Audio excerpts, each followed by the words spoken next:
Hello everyone, this is Darcinovia here. I am back with another video.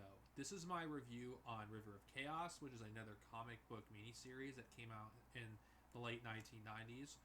And this deals with a conflicted Imperial officer that is one of the lead characters in this book.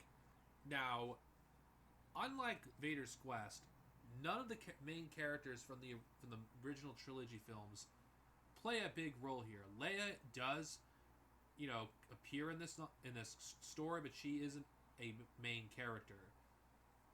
And that's just one thing I really do like about this comic is what would cause an Imperial officer to defect to the rebellion. And the way it happened in this particular story was organic. It didn't happen suddenly because we don't really get to read about this stuff as often as we would like. And when they actually explore this, I enjoy it because it makes sense why Imperial officers that were native to Alderaan, why they would not want to fight for the Empire because, well, they destroyed their home planet. But what is an Imperial officer who believes in the cause of the Empire and sees them as a force for good, but by the end of the story gets completely disillusioned because even if there are some good people in the Empire, the system as a whole is rotten and it needs to be overthrown.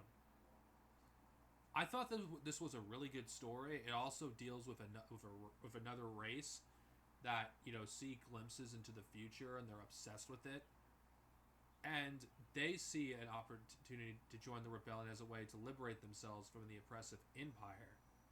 Now, this particular comic I think is good in the sense where you don't have to read anything prior to it. It's a good independent story, and I think the artwork is really good. And I do feel like it's a good story for those who just want to jump into the EU. And the Rebellion era is the era that you're interested in.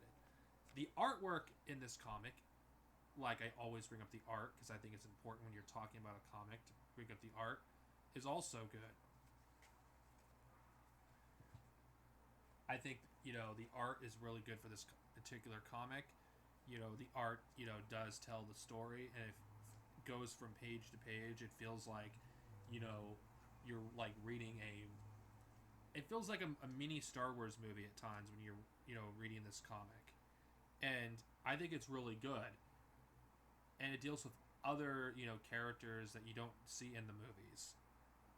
And I actually kind of like these characters by the time I was done finishing it. I was kind of bummed out that it was over. So yeah, this is a really good comic. I would recommend anyone to read it. There isn't much more I can say about this comic other than I think I would check it out. This is Darcinovia. Over and out. Next time, I will be resuming on reviewing stuff from Empire or Knights of the Old Republic. Whatever I feel like, reading next time.